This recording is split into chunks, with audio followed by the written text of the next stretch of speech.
According to a survey of over 1,000 hiring managers, 74% consider Gen Z the most difficult generation in the workforce. And despite Gen Z becoming one of the most educated generations in history, nearly half of all managers purposely avoid hiring recent grads, raising the concern, will Gen Z ever be able to meet employers' demands? While each generation entering the workforce has faced accusations of being lazy, entitled, or disloyal, the reality behind these labels is often far more complex.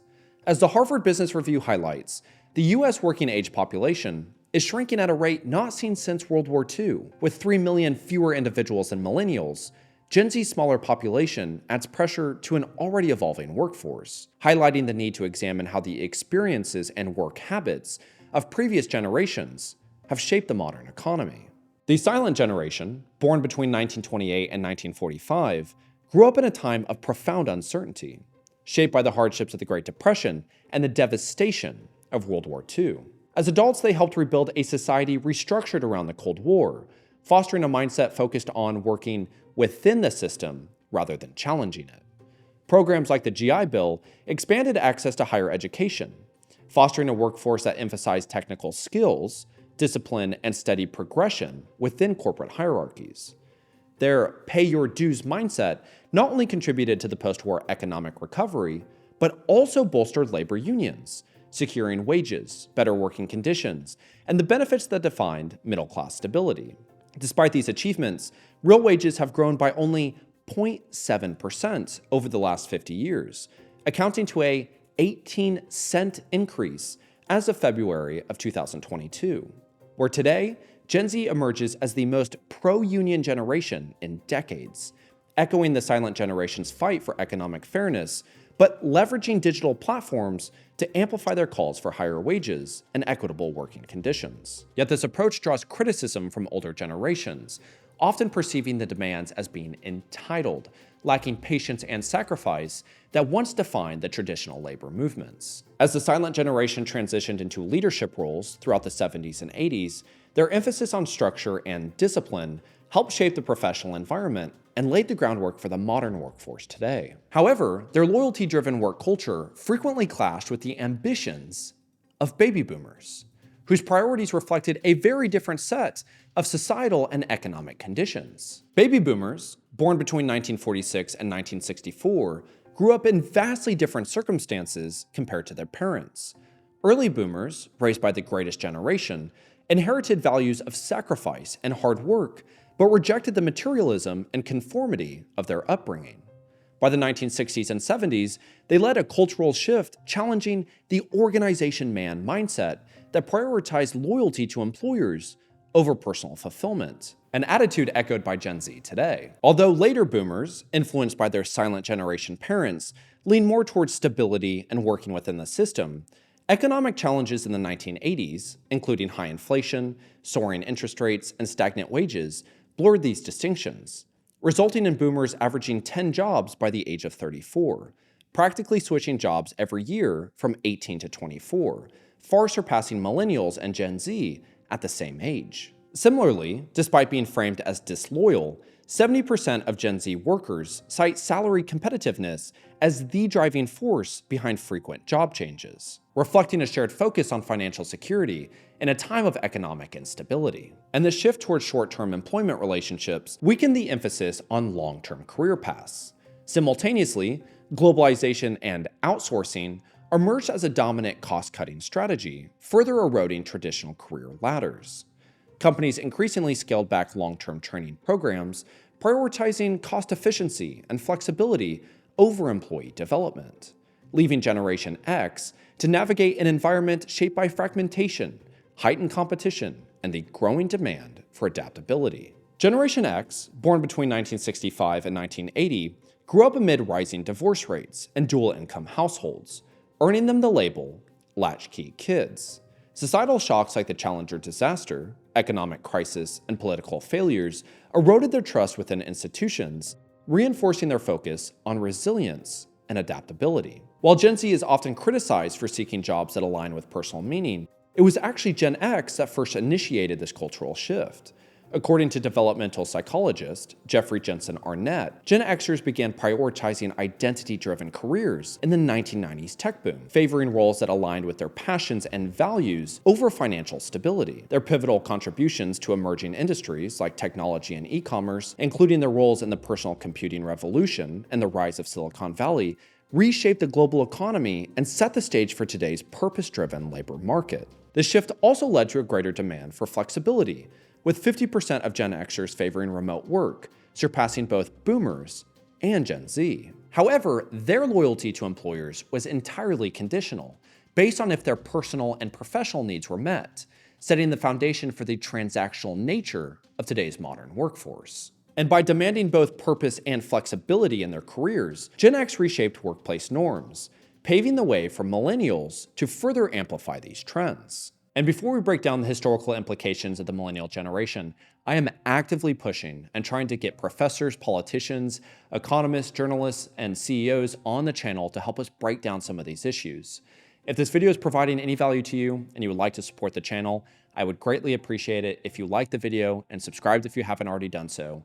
It truly does help when reaching out to these guests. Thank you all so much for your support. Millennials, born between 1981 and 1996, came of age during a period of rapid technological advancement and economic instability, with the Great Recession profoundly shaping their entry into adulthood. Raised by baby boomer and Gen X parents who emphasized structured parenting and achievement, millennials experienced highly organized childhoods filled with extracurricular activities and positive reinforcement. By 2008, they were the most educated generation in history, with 70% pursuing higher education by the age of 25. Yet many graduated into a devastated job market, burdened with record student debt and underemployment. Nearly half accepted jobs unrelated to their degrees, delaying wealth accumulation and home ownership, resulting in millennials to reshape their approach to work, rejecting rigid hierarchies and their traditional pay-your-dues mindset. They prioritized flexibility, collaboration, and roles that aligned with personal values. Their team-oriented outlook, shaped by early exposure to social media and their structured childhoods, fostered innovation, but often clashed with the hierarchical preferences of older generations, leading to perceptions of entitlement until none other than Gen Z emerged into the workforce. Generation Z, born between 1997 and 2012, entered adulthood in a labor market fundamentally transformed by systemic change and economic upheaval. Growing up immersed in social media, Gen Z has been exposed to curated success stories that amplify expectations for achievement while fueling anxiety about failure. Unlike previous generations, much of their understanding of workplace norms comes from fragmented online narratives rather than direct mentorship, leading to aspirations that often clash with labor market realities. Entry-level positions, once a stepping stone into professional life, now frequently require 3 to 5 years of experience, with 38.4% of these roles including such demands. Rising higher education costs and diminished vocational training have further narrowed pathways, leaving many Gen Z candidates burdened with debt and unprepared for the skills employers require. Federal investment in workplace development has also plummeted, falling from $69 billion when adjusted for inflation under the Comprehensive Employment and Training Act in 1979 to just $20 billion today, resulting in the societal expectation that Gen Z will just have the necessary skill sets when emerging into the workforce, when in all reality, all of the traditional avenues in obtaining those is practically impossible to come by. And unfortunately, the 2020 global crisis exacerbated these challenges. Remote education and work environments deprive Gen Z of opportunities to develop essential soft skills such as communication, collaboration, and conflict resolution. Relying heavily on digital communication, many now struggle with the nuanced interpersonal dynamics required in professional settings. Hiring managers have criticized their perceived inability to adapt to workplace expectations or engage in meaningful collaboration, where intergenerational mentorship has also declined, with 1 in 5 Gen Z workers reporting no conversations with colleagues over the age of 50 in the last year alone. And these factors have left Gen Z, frankly, ill-equipped to meet the growing demands of a labor market that offers fewer pathways for growth. And ironically, for those that do have the ability to communicate, dress professionally, show up on time, all the things that employers actually are wanting, well, that frankly no longer has any importance on a resume. It isn't the keywords that'll get you promoted on the LinkedIn platform, and likely isn't even something that a third-party recruiter or interviewer will even ask for. And with the hiring process increasingly being outsourced to third-party recruiters and automated systems, only 39% of hiring teams have actually received formal interview training. And this reliance on automated systems further just exacerbates the issue, as 75% of applications are excluded before ever being reviewed by a human, with 78% of hiring managers just predicting that AI will replace entry-level jobs altogether. Now, unlike hiring managers, employers, and recruiters that have just done everything in their power to give Gen Z the ability to thrive in the workforce and are unfortunately just having to resort to not hiring any recent grads for 2025 because Gen Z in the entirety is just the worst generation to work with. Well, we now have the ability to understand the cultural, societal, and historical implications that have led us to this point. What I really wanted to get to the point of here is I wanted to show that all throughout history, patterns continuously repeat themselves. We point fingers at every emerging generation because, frankly, it is the easiest thing to do. To hear them talk about the work environment is not fair, that wages need to be better, that this and this and this and this, well, one, that makes you feel like, well, I mean, why didn't I talk about it? Yeah, it does kind of suck, but I've been dealing with it, so you should too. But it also makes you think, these silly people, they don't even know how hard it used to be.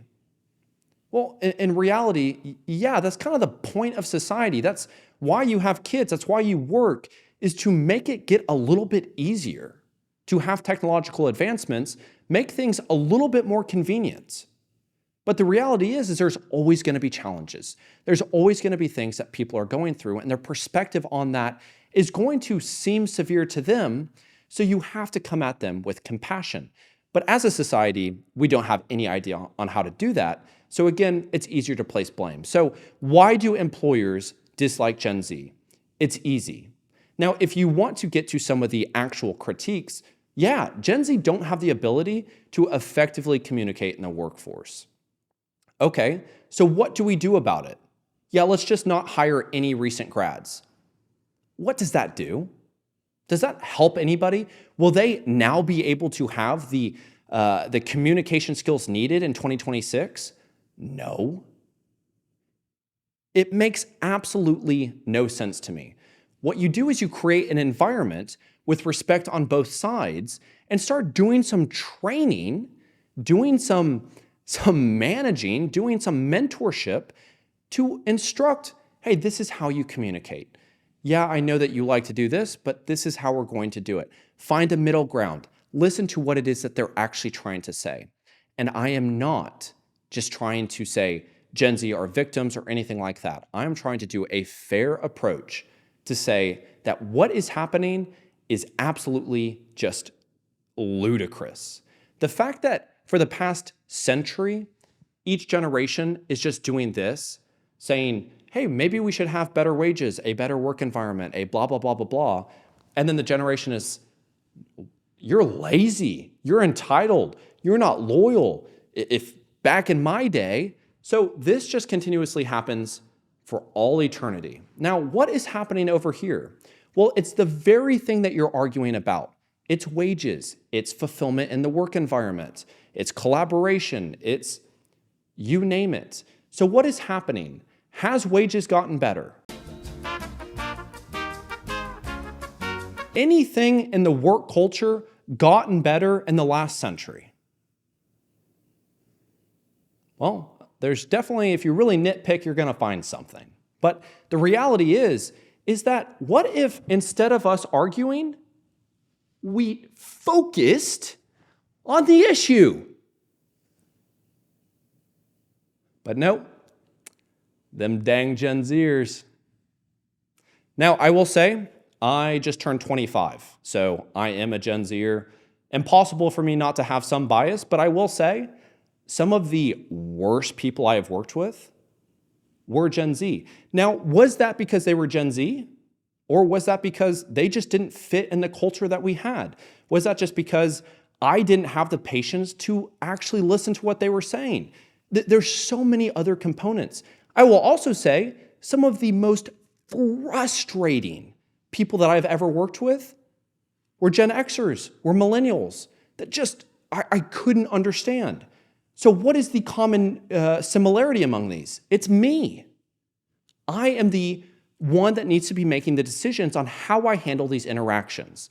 If you are a hiring manager, an employer, a recruiter, your responsibility is to find the best candidate. So if people are coming in that are not effective, it's your fault. It's not the generation's fault. Again, placing blame. It doesn't do anything effective. What I want to just also highlight, because I think it's interesting, is when you look at boomers, we think of boomers. In reality, there was multiple different types of boomers based on their parents, which then slowly trickled down to other components. Now, I just turned 25. My parents are the oldest Gen X, the youngest boomers, and their parents were the silent generation. When I look at myself, this analysis gave me so much clarification because the way that I was raised and the way that I hold myself in the workforce is of efficiency, is of discipline, of hard work, of impacting the providing value to my surroundings. That is all it is that I want to do. That is the same across the board with my closest friends. Now, when I look at some of those outside friends, some acquaintances that are a little bit younger, the Gen X parents, they very much prioritize work-life balance. No big deal, that's totally fine, just different than the way that I operate my life. Then when I look at the younger Gen Z, raised by millennials, they are very much prioritizing emotional well-being and all these other components. Again, not saying anything different, but when we paint each generation as Gen Z, Gen X, millennials, blah, blah, blah, you're missing so many components rich with other information. We are living in a society that is being plagued by convenience and the inability as a society to have any discussion. We want to blame Gen Zs for the inability to be able to communicate in the workforce. Hey, as a society, we have no ability to communicate. That's just facts. You will see that even after this video, in the comment section below will be, yeah, Gen Zs are still lazy. I guarantee you, you're going to see one of those. Or, yeah, boomers still suck. It's going to happen. Nothing we're going to do about it. But what we can do is we can focus on ourselves and how we're going to handle each situation. And I do apologize that this stigma also happens to the boomers and the Gen Xs that are getting fired and no longer able to get hired by somebody else because the recruiters, the employers, the hiring managers get to dictate whatever it is that they want to do. And all we do is we focus on this. Imagine if we focused on the issue. Anywho, I hope this video was able to provide some value. I thought that this is the path we needed to pursue this conversation. I think it's really interesting that we don't talk about the interconnected dynamics of generations more.